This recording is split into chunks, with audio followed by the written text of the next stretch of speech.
Welcome back, dear listener. Tonight, let's continue our peaceful journey through the world of Game of Thrones. In this episode, we softly retell the story of Season 2, a chapter full of kings, battles, and unexpected alliances, but here, all told gently, so your mind can relax. Let this fairy tale of fire, ice, and destiny calm your thoughts and help you drift into a peaceful sleep. If you enjoy relaxing fantasy stories like this one, don't forget to follow Relaxing Tales and join us for the next quiet chapter of Westeros. Now, take a deep breath, rest your eyes, and let's return to the realm. As Season 2 begins, the land of Westeros is in chaos. After the death of King Robert Baratheon and the shocking execution of Eddard, Ned Stark, 5 different men now claim they are the rightful king. Joffrey Baratheon sits on the Iron Throne in King's Landing. He's cruel and young, supported by his mother, Cersei Lannister. Robb Stark, Ned's oldest son, has been declared king in the north by his followers. Stannis Baratheon, Robert's serious and proud brother, says Joffrey is not a true king because he's not Robert's real son. Renly Baratheon, Robert's youngest brother, also wants to be king, even though he has less claim than Stannis. And far away, Balon Greyjoy of the Iron Islands declares his own kingship too. Westeros is now caught in the War of the Five Kings. Can peace ever return? Robb Stark is leading his northern army with strength and honor. He's winning battles and capturing important prisoners, including Jaime Lannister, one of the most powerful knights in the kingdom. Robb doesn't want power for himself. He only wants justice for his father and safety for his family. He sends his friend Theon Greyjoy to the Iron Islands to ask his father, Balon, for help in the war. And he sends his mother, Catelyn, to talk with Renly Baratheon, hoping to form an alliance. Robb is strong, but the world around him is growing darker. Stannis Baratheon is not like his brother Robert. He is cold, strict, and follows a new religion.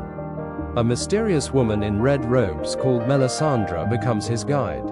She believes in a god called the Lord of Light and says Stannis is the true chosen one. She even gives birth to a shadow, a dark magical creature that kills Renly Baratheon in his tent, with no warning. Renly's soldiers are shocked, and many of them join Stannis afterward. Magic has returned to the world, and not everyone is ready for it. Back in King's Landing, the cruel boy King Joffrey is now ruling. But his uncle, Tyrion Lannister, is sent by his father to help keep the city under control. Tyrion becomes the new hand of the king, the one who advises and protects the realm. Tyrion is clever, and though many don't respect him because of his size, he proves to be a sharp leader. He tries to calm Joffrey, protect the people, and prepare for war. But even in the court, danger is everywhere. Theon Greyjoy, who was raised in Winterfell like a Stark, returns to his real family in the Iron Islands. But his father, Balon, mocks him for acting like a northerner. To prove himself, Theon attacks the north. He takes Winterfell from the young Bran Stark, who had been ruling in Robb's absence. Theon's betrayal is shocking. He tries to act like a king, but he soon realizes that being feared isn't the same as being respected. His actions will have heavy consequences. Far in the cold north, the Night's Watch is marching beyond the wall. They're looking for answers, why the dead are rising, and what lies in the lands of ice. Jon Snow, brave and quiet, joins a group called the Ranging Party. They find abandoned villages, strange signs, and finally meet a man named Craster, who gives his daughters as wives and sacrifices his sons to something dark. Jon learns that wildlings are gathering under a man called Mance Rayder, the king beyond the wall. And the real danger may not be the wildlings, but what follows behind them. Across the narrow sea, Daenerys Targaryen walks through the Red Desert with her small group and her newborn dragons. They are weak and hungry, until they reach the rich city of Karth.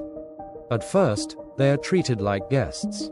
But soon, Dany sees that power comes with price. A magician named Pyat Pri takes her dragons to a tall, strange tower called the House of the Undying. There, she sees strange visions of the past, the future, and the throne made of swords. But with her strength and the help of her dragons, she escapes. Her dragons are growing, and so is she. Stannis Baratheon brings his ships to attack King's Landing. The city is afraid. Stannis has a strong army, and the Lannisters are outnumbered. But Tyrion Lannister comes up with a plan. He uses a deadly green fire called wildfire to destroy many of Stannis' ships in a huge explosion on the water. The battle is loud, fiery, and brutal, but in the end, the city is saved. Tywin Lannister arrives just in time with reinforcements. Joffrey remains king. Tyrion is wounded but survives. And for now, the throne is safe. Back in the north, the Night's Watch continues its journey. One of the men, Samwell Tarly, hears strange sounds, and then sees something terrible. The White Walkers, ancient creatures made of ice and death, are marching. They have an army of the dead, cold, silent, and unstoppable. Winter is truly coming. And dear listener, Season 2 ends with fire and ice, kings fighting over crowns, dragons growing in secret, and ancient evils rising once more. But here, in the world of relaxing tales, we tell it softly, so your heart can stay light and your dreams deep. Thank you for listening. If you enjoyed this bedtime fairy tale, don't forget to like, follow, and subscribe to Relaxing Tales. Part 3, Season 3, will be coming soon. Sleep well, traveler of Westeros. Until next time.